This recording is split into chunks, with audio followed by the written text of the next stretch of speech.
This is a Spooky Steve. It has more HP than every single other boss combined, it constantly chases you, it moves faster than you so you cannot escape him, and it kills you in a single hit no matter what. It seems invincible, and beating it feels like an impossible task. However, with a very specific build, tons of luck, and lots of stubbornness, I might have a chance to defeat them. So what do? How do we beat him? Well, buckle up because this is going to be a journey and it's not gonna be easy. This is how I beat the hardest boss in Megabonk. This is how I beat Spooky Steve. Spooky Steve is a boss that appears in the crypt after you have spent exactly 1 minute and 15 seconds inside it, and since it spawns, it will start chasing you. The boss is designed to be an impossible wall that pushes you off the crypt onto the graveyard. You visit the place twice in a run. The first time is just as you start, and of course it is actually impossible to beat him here. We are simply not prepared. The other time is right before the final boss fight of the stage, and right there we'll have a chance to strike. So how do we build ourselves to tackle this crazy strong beast? Let's talk weapons. We need to solve two problems. Firstly, we need to find a way to drain his gargantuan HP pool, and regular numbers are not going to manage to do it. To be more specific, if we somehow did 1 trillion damage per second, it would take roughly 500 times the age of the universe to defeat him. I don't know about you guys, but I have things to do, so we'll take a shortcut. That's where the Executioner comes in. This weapon has an execute mechanic that will randomly trigger and insta-kill an enemy. The interesting thing is that when that applies to bosses, it does not execute them, but it takes out a fixed percentage of their HP, no matter how big their pool is. So yeah, this is our only ticket to defeating Spooky Steve. So what about the rest? Well, the other weapons will act as support to basically keep the little ghost at bay. Frostwalker, Black Hole, and Aegis are really good choices for that. They will slow down Spooky Steve and occasionally stun them, increasing our survivability and buying us hopefully enough time to slay the ghostly boss. With weapons covered, let's go to tomes. XP gain is a must because we'll need lots of upgrades to pull through, and the other 3 I'll always search for will be duration, attack speed, and projectiles. The main goal is to be able to attack Spooky Steve constantly to avoid giving them a chance to get out of the slows and stuns we throw at them. Finally, let's talk characters. Most people recommend Athena, since she starts with Aegis and blocking hits will give us that extra survivability we are looking for. The other options are Astronaut, who begins with Black Hole, and Bandit, who starts with the Executioner. However, surprisingly during my attempts, I ended up not using any of these characters, but more on that later. With my build locked in and a plan, I deactivated all the tomes and weapons I certainly didn't need, and went straight in to try to defeat the impossible boss in Megabonk. On my first try I picked Athena, and to my surprise I got Zawardo in a chest, so we're off to a great start. Legendary item. Unfortunately, Spooky Steve made their appearance and quickly established themselves as the menace they are, quickly melting my Aegis shields and triggering Zawardo. This would ultimately ruin the run, but I didn't know that yet. I managed to get this specific build rather easily, which I didn't expect, and got several ice crystals and thunder mitts, which increased my slows and stuns. The best item to do that and keep the ghost at bay is the legendary Ice Cube, but it is very rare to get, so I am not hoping to find it. The rest of the 15 minutes of prep at the cemetery went really well. I gathered some extra legendary items and I kept upgrading my build, trying to always get more projectiles and the rarest upgrades I could get. I entered the crypt once again at a respectable level 63 and I tried to gather as many extra chests as I could, hoping that all of this effort would be enough to defeat Spooky Steve. Although a formidable enemy, I was honestly very confident that I would succeed first try, mainly because of how strong my build felt. The clock slowly ticked to 0 and then the ghosts spawned. I drained their health little by little, and after a couple hits they would always get stuck in place thanks to my stuns.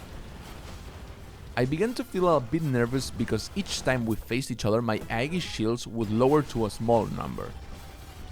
I managed to lower Spooky Steve's health bar to roughly 25%, and I thought the win was in the bag. I thought I was almost there, since I always had time to recover my Aegis shields during their stuns. But then, this happened. If only I hadn't used up Zawardo in the first crypt, if I hadn't been greedy, I would have gotten it, man. First try.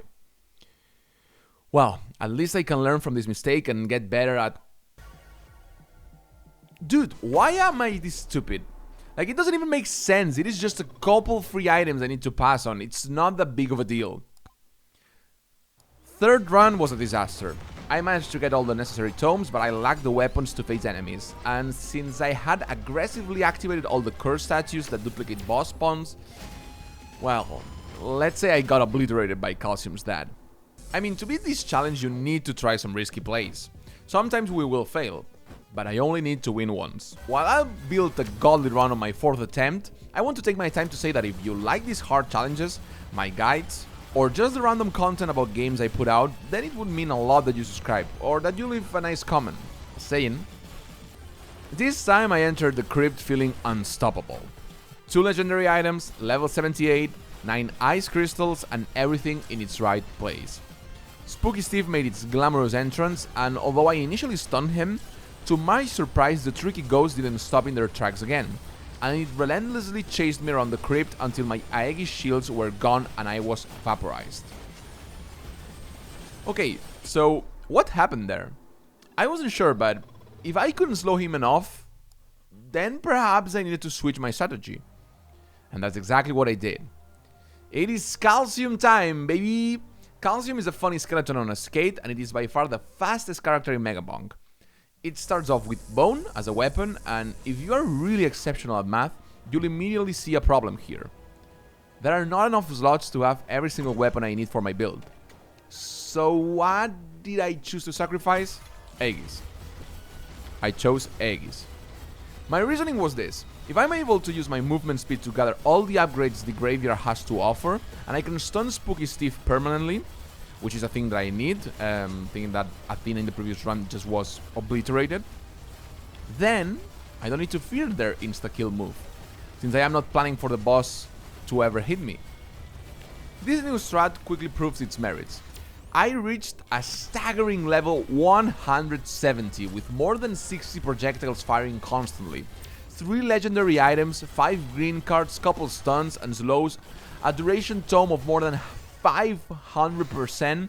I mean, I surely was about to decimate Spooky Steve. The cat was in the bag. However, greed once again got the best of me, and I decided to stay too much time farming the final wave, and this happened.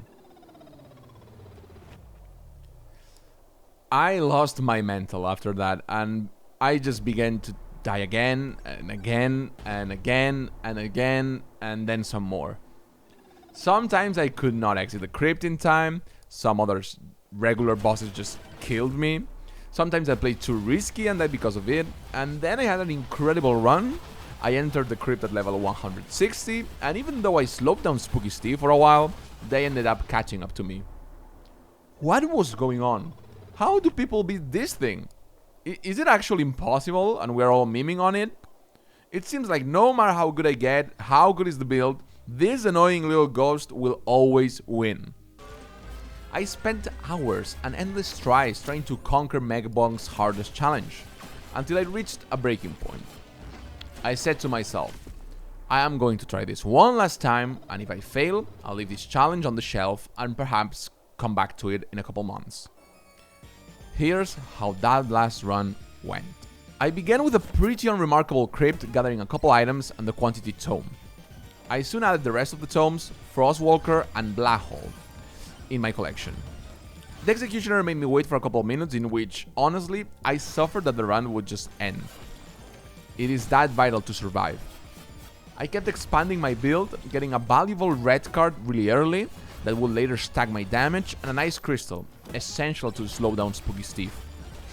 I slowly gathered more and more of them until I had almost a dozen, and I defeated the coffin bosses to get the crypt keys. The countdown was about to end, and here I had to face a tough choice. How long do I stretch the final wave? Each level could make the difference between winning or losing, but the same could be said about staying in the final wave for more than necessary. It already happened, and it was a complicated choice. The first minute of the final ghost wave came by, and I decided I wouldn't risk it. So 1 minute and 20 seconds in, I decided to run for the crypt.